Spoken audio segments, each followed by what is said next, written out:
दिग्विजय जी आपके दोस्त हैं। मैं अभी भी राजनीति में पॉलिटिकल अपोनेंट्स को दोस्त ही कहती हूँ। आपके दोस्त हैं अमित शाह जी। अमित शाह जी आए, उन्होंने कहा कि दिग्विजय सिंह जी की परमानेंट रिटायरमेंट कर दीजिए। जनाजा निकालिए। उन्होंने कहा आशिक का जनाजा निकालिए, ये भी कहा। How, what did you feel when you heard those words? Amused.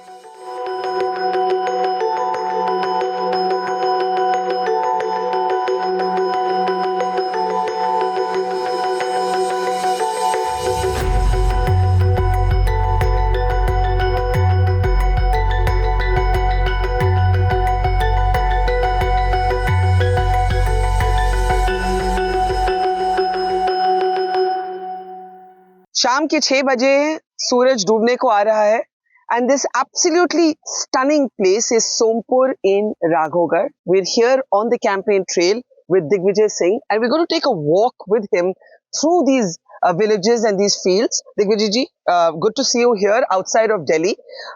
This is a really stunning place और मुझे लगा कि दो कुर्सियों पे बैठ के तो कभी भी इंटरव्यू हो सकता है, कभी भी बातचीत होती है. People like us don't get an opportunity to see this kind of place. I just want to show you before I start talking to Mr. Digvijay Singh where we are.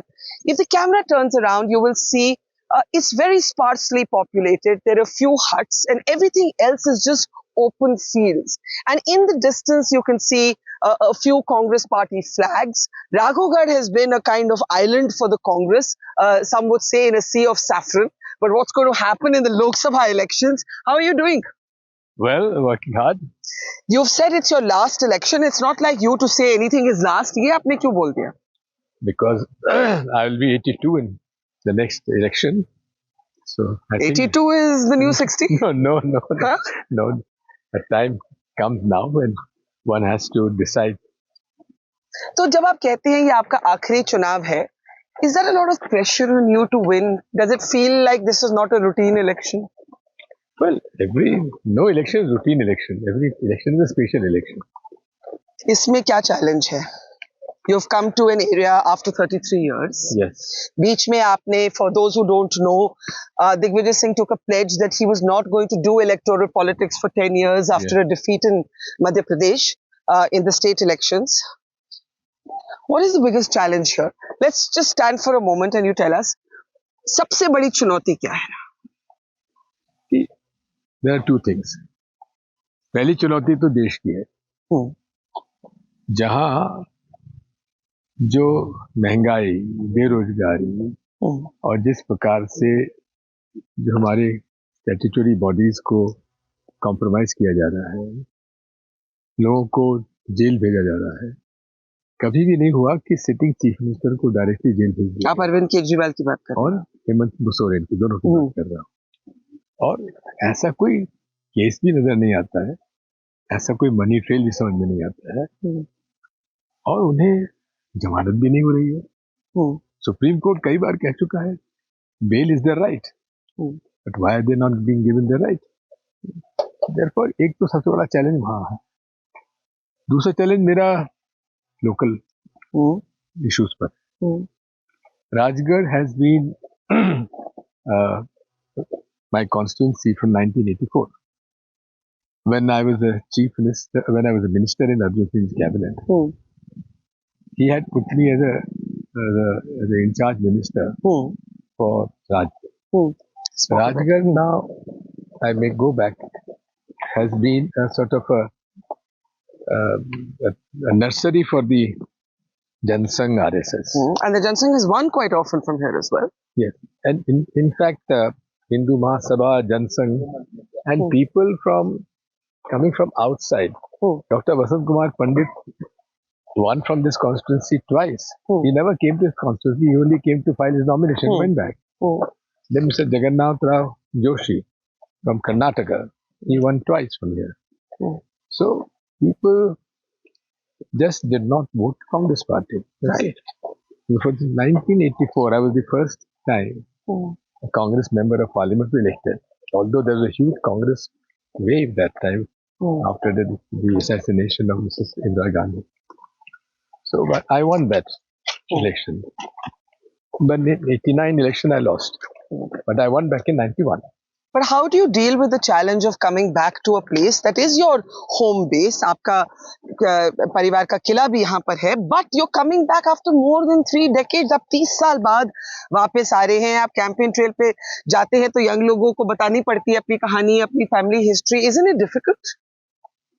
So let me tell you one thing.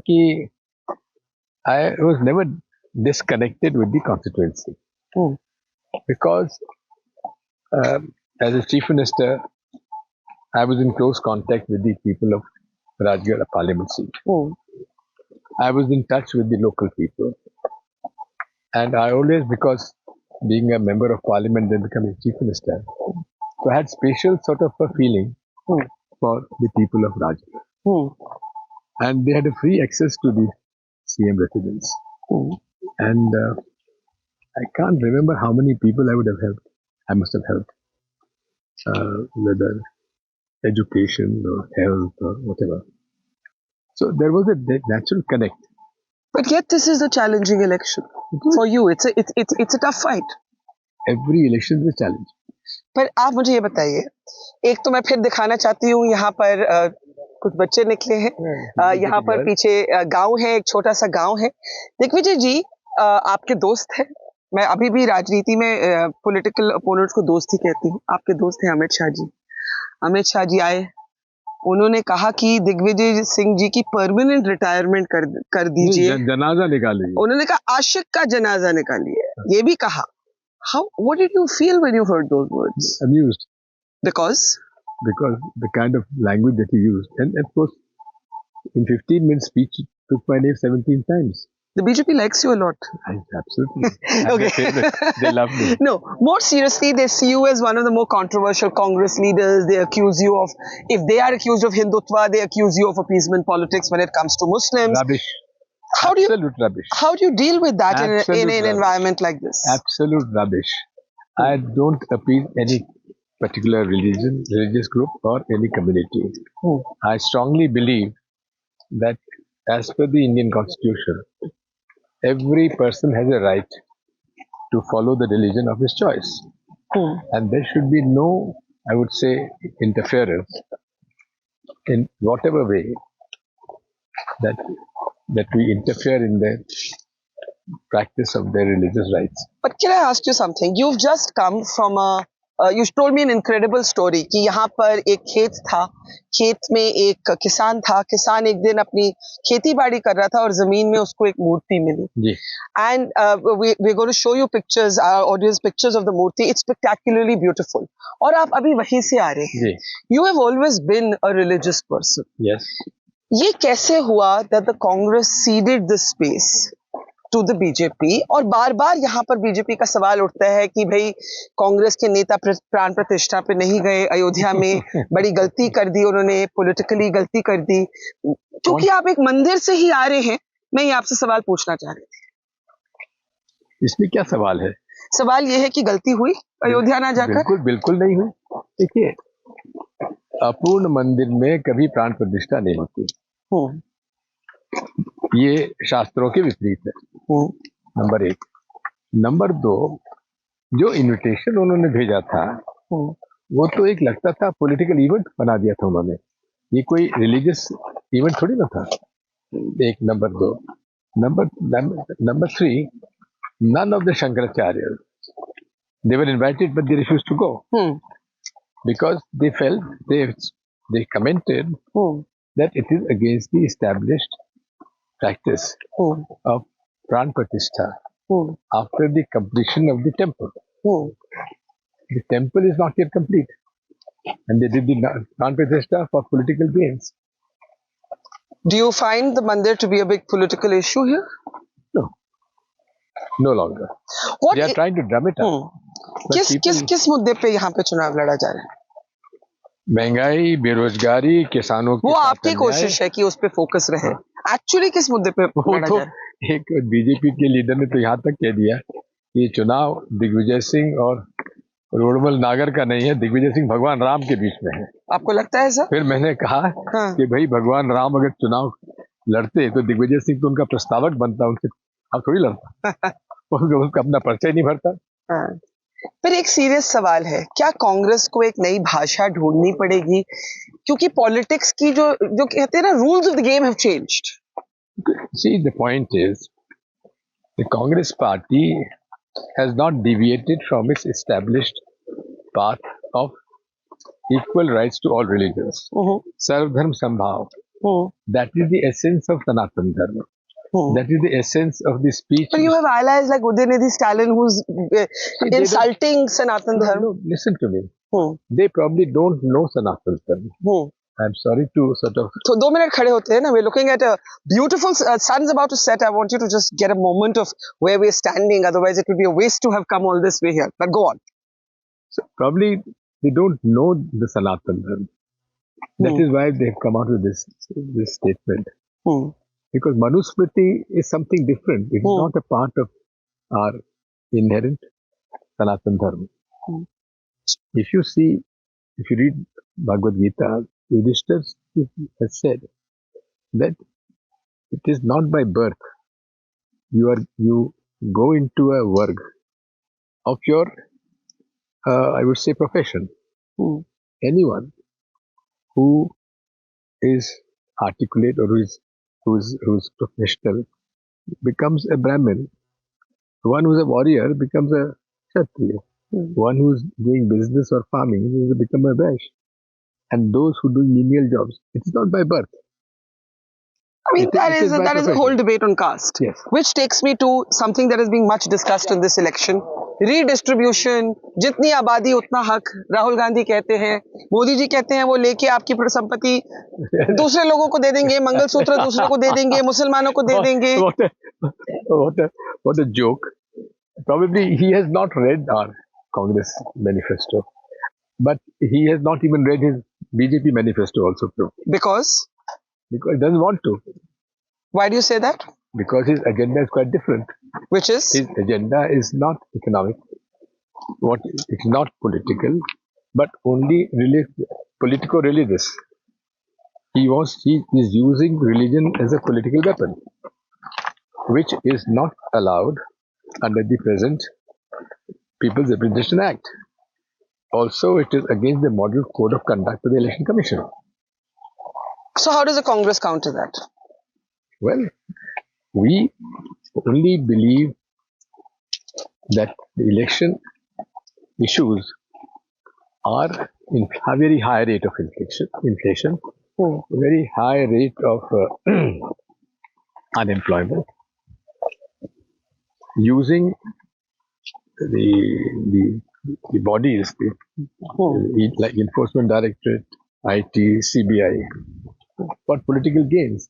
People are being hounded, people are being threatened, punished, and put into jail without any evidence at all.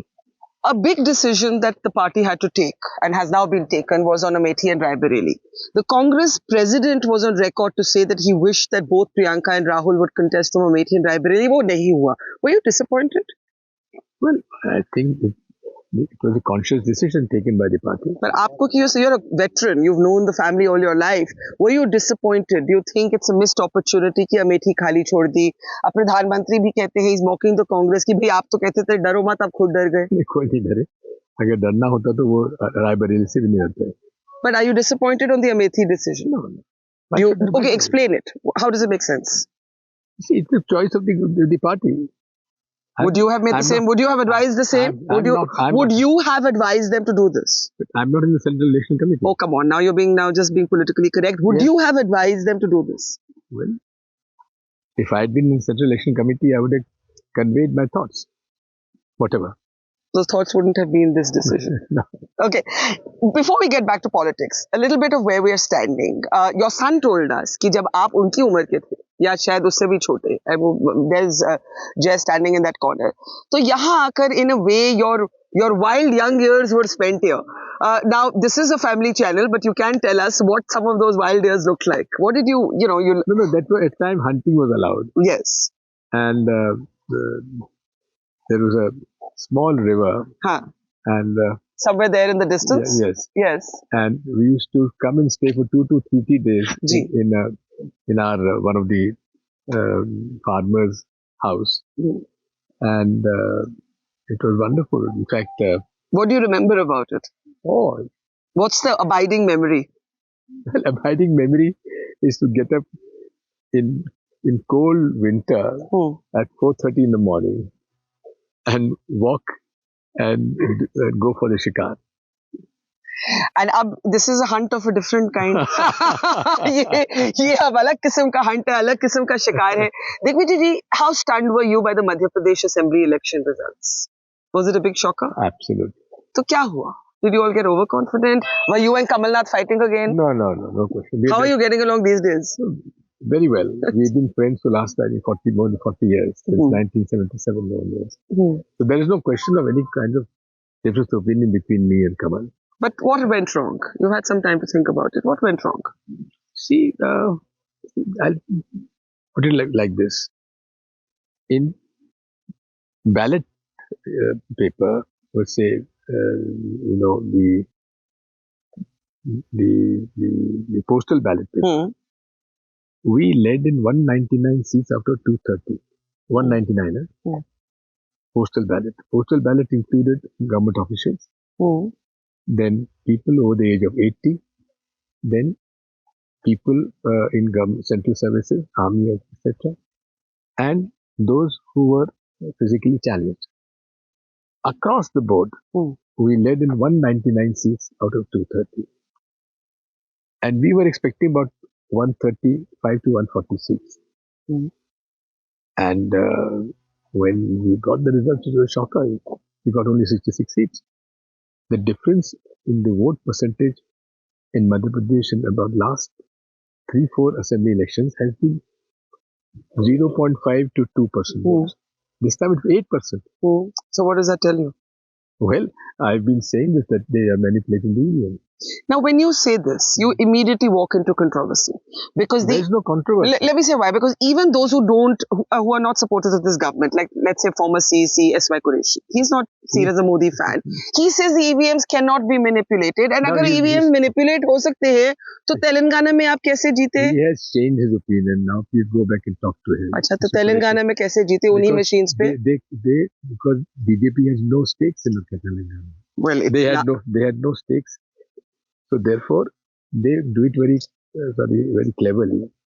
They manipulate in a major way. In about more than 270 seats in the parliament, they did in 2019 and 2014. And you see, my questions are simple to the Election Commission. Question number 1: is it standalone machine? Is it the chip used? Is it a one-time programmable chip or a multiple programmable chip? Number 2: where are you sourcing this chip from? And what is the software? You see, since software has come in, the computer listens to the command of only software, not of the person who is operating it. Accepted? Agreed? I'm listening. You go on. Yeah. Okay. Now, as it stands today, since VVPAT came in, the loading of the candidate's name and the symbol is done through SLU, Symbol Loading Unit. And that is connected to the central server of the Election Commission when the names of the candidates and the symbols are loaded on the VVPAT unit. Now, VVPAT unit is connected to the SLU, and SLU is connected to the Central Election Commission central server, and through that it is loaded in the VVPAT. Okay. Now, the very fact that it is connected to the internet, which has been a consistent stand of the Election Commission, that it is never connected to the internet. It is connected when the randomization of the machines takes place also. The Central Election Commission decides which machine will go to which assembly segment. The second randomization decides which machine will go to which polling booth. Now, all that is something which the Election Commission has stonewalling our queries. Why? The Supreme Court didn't accept this argument. Supreme Court has not has not agreed to this. But the very fact that they have asked the symbol loading units to be kept in the strong room for the next 45 days after the polling, that itself is something which can be very useful if someone challenges. One of the things the BJP says is that you talk about the machines when you lose, but never when you win. No, not really. For example, I have always been opposing since 2003 because, it is my right when I press a button to know that it has been correctly recorded and it be correctly counted. Initially, it was just press the button and it went to the control unit. There was no intermediate unit. So it was simply press the button and goes to the control unit. That could be challenged again for it can benefit it. But now the ballot unit which does not have a chip is not connected to the control unit directly. It is connected to the VVPAT. So VVPAT is the machine unit which is sending message to the control unit, not the ballot unit. Okay, so now you've made this argument, but you understand that you will be, let's just walk last couple of minutes, you will be accused of being a veteran politician who is questioning the democratic process. You will be called irresponsible. Worse, you could be called a poor sport, that you're trying to anticipate a defeat and you're explaining it through this way. Well, whether I win or lose, it doesn't make a difference. But what is more important is a right of every voter to know where his vote has gone. And what we had requested the Election Commission and the Supreme Court was after we see we press the button, we see a 7-second image of the symbol which we have voted for. Now that then goes to the printer and goes to the unit. That VVPAT slip falls in a box. Why can't we get this slip in our hand so that we see that whether it's been rightly? I understand, but the Supreme Court has ruled on this. So this is where you are now, right? Fine. Okay, so now as we end, you've often been Controversies' child. Do you regret any political decision of yours? Do you think you could have done something in your life differently? Do you regret comments that you made that you today think? Barkha, tell me one controversial statement of mine. After 26/11, the comments that you made. Like what? On Hemant Karkare. What did I say? You tell me. I said Hemant Karkare has been killed and it is unfortunate. But Hemant Karkare was the man who had sort of, as a police official, looked at the Malegaon blast. Yes. But that has nothing to do with Ajmal Kasab and Pakistan being behind 26/11. I never accused RSS or the BJP or whatever in the 26/11 Bombay attack. I never did that. But yet at the same time, it was a coincidence that Hemant Karkare was killed in that. Number one, I have never given any statement which I feel was inconsistent. But I've been wrongly, I would say, quoted, and I've been wrongly sort of blamed for a statement which I've never made. Okay, now as we end, because we've spoken about a lot of serious things, if you lose, what happens? Well, I lose. Will you still laugh about it all? Of course, yes. I see your son standing here, and I'm going to take this opportunity to ask him to tell us something about your father that nobody knows.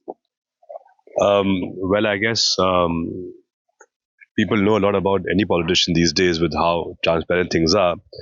But about one misconception, which people may have with the kind of propaganda the BJP spreads, is how deeply religious and spiritual he is. There's not a single day when he won't do his yoga, when he won't do his puja. And I think his biggest strength is his belief in Sanatan Dharma, and his belief in Raghuji Maharaj, who's our Kuldevta, and Ashapura Ma, who's our Kuldevi. So, I think that's one thing which is his biggest strength. And whatever today, he has achieved or our family has achieved has all been the blessings of our Kuldevi and Kuldevta. Last word to you. Any message, special message for the Prime Minister from your home turf? Yes. Please, for God's sake, speak truth for once. Digvijay Singh there taking on the Prime Minister directly. I just still can't resist as he walks away. Amit Shah would want him to walk away into the sunset. The sunset is right there. You don't quite want to walk away into the sunset just yet, do you? Well, sunset is beautiful. The sun is indeed setting there, and from Rajgarh, this beautiful village of Sompur, on the campaign trail with Digvijay Singh and his son Ajay. This is Barkha Dutt reporting. Namaskar and hello everyone. Welcome to a ride through the heart and the soul of India.